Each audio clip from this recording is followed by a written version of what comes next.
اور وہ وقت پہنچ چکا ہے. پاکستان کی تاریخ اور تقدیر بدلنے کا وقت پہنچ چکا ہے. 5 اگست کو سیمی فائنل ہے. آپ سب نے عمران خان کے لیے نہیں, پاکستان تحریک انصاف کے لیے نہیں, اپنے لیے, اپنے بچوں کے لیے, پاکستان کے لیے نکلنا ہے. اور پشاور ٹول پلازا پر میں آپ کا انتظار کروں گا انشاءاللہ تعالی. 5 اگست کا سیمی فائنل انشاءاللہ تعالی ہم نے جیتنا ہے, ہر صورت جیتنا ہے انشاءاللہ تعالی. اور 5 اگست کو وہاں پر لائے عمل دیا جائے گا, اور یہ لائے عمل ایسا لائے عمل کہ جس سے پھر واپسی نہیں ہوگی. تمام آئینی اور قانونی راستے ہم نے اپنا لیے. ہم نے مسلسل ہر دروازہ ٹکٹکایا کہ ہمیں انصاف ملے, ہماری سنوائی ہو, لیکن کوئی بھی بندہ, کوئی بھی ادارہ ٹس سے مس نہیں ہو رہا. پاکستان تحریک انصاف کو, خیبر پختونخوا کی حکومت کو یہ مسلسل دوسرے درجے کا شہری سمجھ رہے ہیں. جتنی بھی زیادتیاں ان کے بس میں ہیں انہوں نے کی. اگر کوئی یہ سوچتا ہے کہ کسی گولی سے ہم ڈر جائیں گے, اگر کوئی سوچتا ہے کہ بندوق کی زور پر, ڈنڈے کی زور پر ہمیں ڈرائے گا, دمکائے گا, دبائے گا, ہم ڈر جائیں گے, جھک جائیں گے, دب جائیں گے, تو یہ کوئی غلط بتاتا ہے. آپ, ہم عمران خان کے سپاہی ہیں. جس طرح وہ جیل میں رہ کر بھی پوری پاکستان کی سیاست پر راج کر رہا ہے, اسی طرح اس کے سپاہی آج بھی اسی نظریے پر اور اسی بندے کے ساتھ کڑے ہیں. انشاءاللہ تعالی مرتے دم تک اور آخری سانس تک ہم عمران خان صاحب کے ساتھ کڑے رہیں گے انشاءاللہ تعالی. کوئی بھی طاقت نہ ہمیں ڈرا سکتی ہے, کوئی بھی دولت نہ ہمیں خرید سکتی ہے. ہم اپنے نظریے پر کڑے ہیں. اگر کسی کو یہ شوق ہے, اگر کوئی یہ سمجھتا ہے کہ 26 نومبر کی طرح گولیاں چلا کر وہ پاکستان کو سنبھال لے گا, تو یہ اس کی غلط سوچ ہے. اگر کوئی یہ سوچتا ہے کہ مرید کے کی طرح لوگوں کو شہید کر کے وہ ملک کو سنبھال لے گا, تو وہ غلط سوچتا ہے.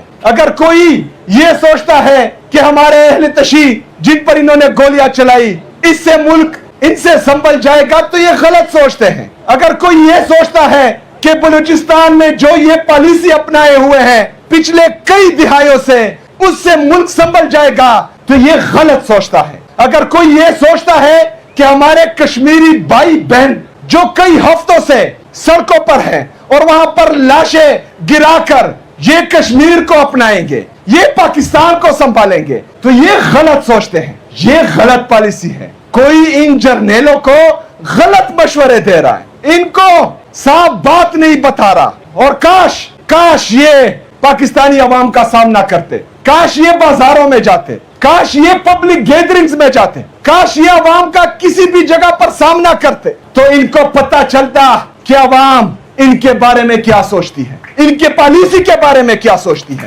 عمران خان صاحب کے بارے میں کیا سوچتی ہے, ان کی لائی گئی جعلی حکومت کے بارے میں کیا سوچتی ہے. تو دودھ کا دودھ اور پانی کا پانی ہوتا. ابھی وقت ہے میرے نوجوانوں, پاکستان کے نوجوانوں, یہ پاکستان تمہارا ہے, یہ کسی کے باپ کی جاگیر نہیں ہے.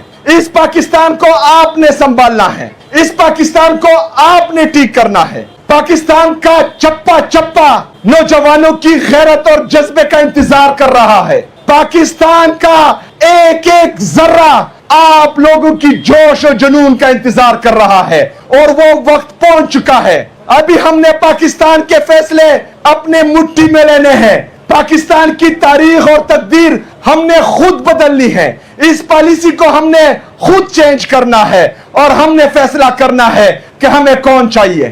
یہ جو ملک پر مسلط چور ڈاکو لٹیروں کا ٹولہ ہے, یا جو جیل میں ہے, جو اڈیالہ جیل میں ہے, وہ قیدی نمبر 804 ہمیں چاہیے. ہم نے فیصلہ کرنا ہے کہ ہمیں ٹیپو سلطان والی زندگی چاہیے, یا ہم نے فیصلہ کرنا ہے کہ ہمیں میر جعفر اور میر صادق والی زندگی چاہیے. اور شیر کی ایک دن کی زندگی گدڑ کی 100 سالہ زندگی سے بہتر ہے. میرے پاکستانیوں, ہم نے فیصلہ کرنا ہے کہ ہم نے جو جیل میں قیدی نمبر 804 ہے اس کی طرح آزاد ہونا ہے, یا اس طرح اقتدار کے بوٹ پالشیوں کی طرح ہم نے باہر رہ کر کسی کی غلامی کرنی ہے. ہم نے فیصلہ کرنا ہے کہ ہم نے موت کو گلے لگا کر ہمیشہ کے لیے امر ہونا ہے, یا بغیرتی اور ذلالت والی زندگی گزارنی ہے. ہمارے پاس ایک ہی راستہ ہے کہ ہم نے ایک غیرت مند, باوقار, باعزت پاکستانی کی زندگی گزارنی ہے, اور وہ ایک ہی طرح ہے کہ ہم نے کسی کی غلامی نہیں کرنی,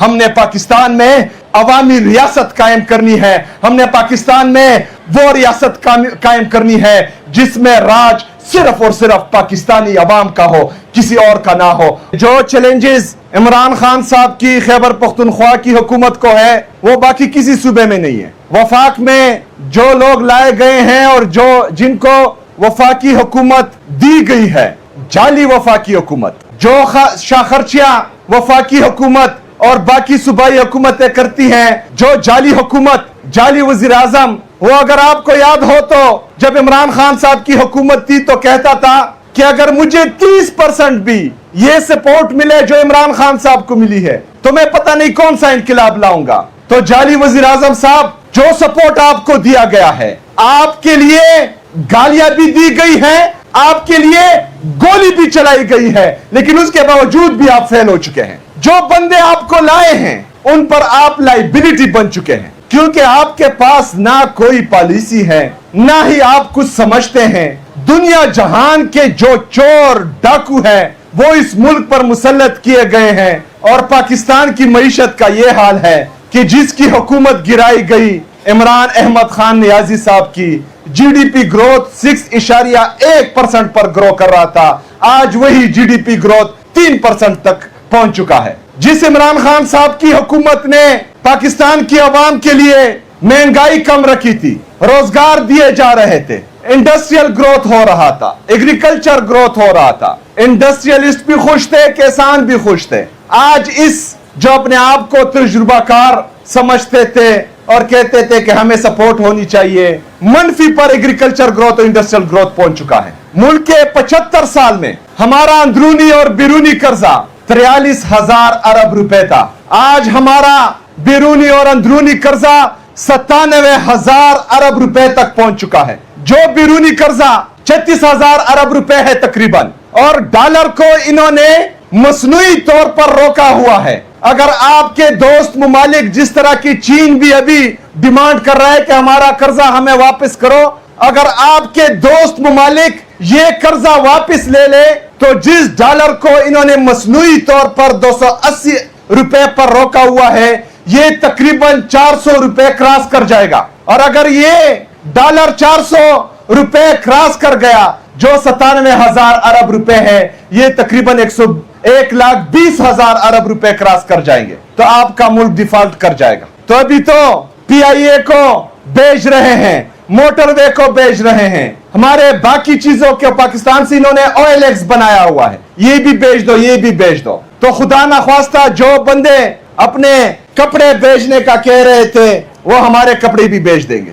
یہ پاکستان پر بھی لائبلٹی بن رہے ہیں, جو لوگ ان کو لائے ہوئے ہیں ان پر بھی لائبلٹی بنی ہوئی ہے. تو اگر ہمارا کسان خودکشی کر رہا ہے, ہمارا انڈسٹریلسٹ رو رہا ہے, ہمارا نوجوان بے روزگاری کی وجہ سے در بدر کی ٹوکرے کھا رہا ہے, ہماری معیشت تباہ و برباد ہو رہی ہے, پاکستان کا ان لوگوں نے بیڑا غرق کر دیا ہے, تو پاکستان کا نوجوان جس کا جینا مرنا پاکستان میں ہے, پاکستان کا نوجوان جس کے بچوں نے اس پاکستان میں رہنا ہے, وہ نوجوان جس کے تمام اثاثے پاکستان میں ہے, انہوں نے باہر جزیرے نہیں خریدے, انہوں نے باہر فلیٹس نہیں خریدنے, تو وہ آپ کی ناکام پالیسی پر خاموش کیوں رہے, وہ آپ کی ناکام پالیسی کو کیوں برداشت کرے, وہ اس بات پر کیوں چپ رہے کہ جو ان کا مستقبل سنوار سکتا ہے, جو پاکستان کو اٹھا سکتا ہے, جو پاکستان کی معیشت کو بہتر بنا سکتا ہے,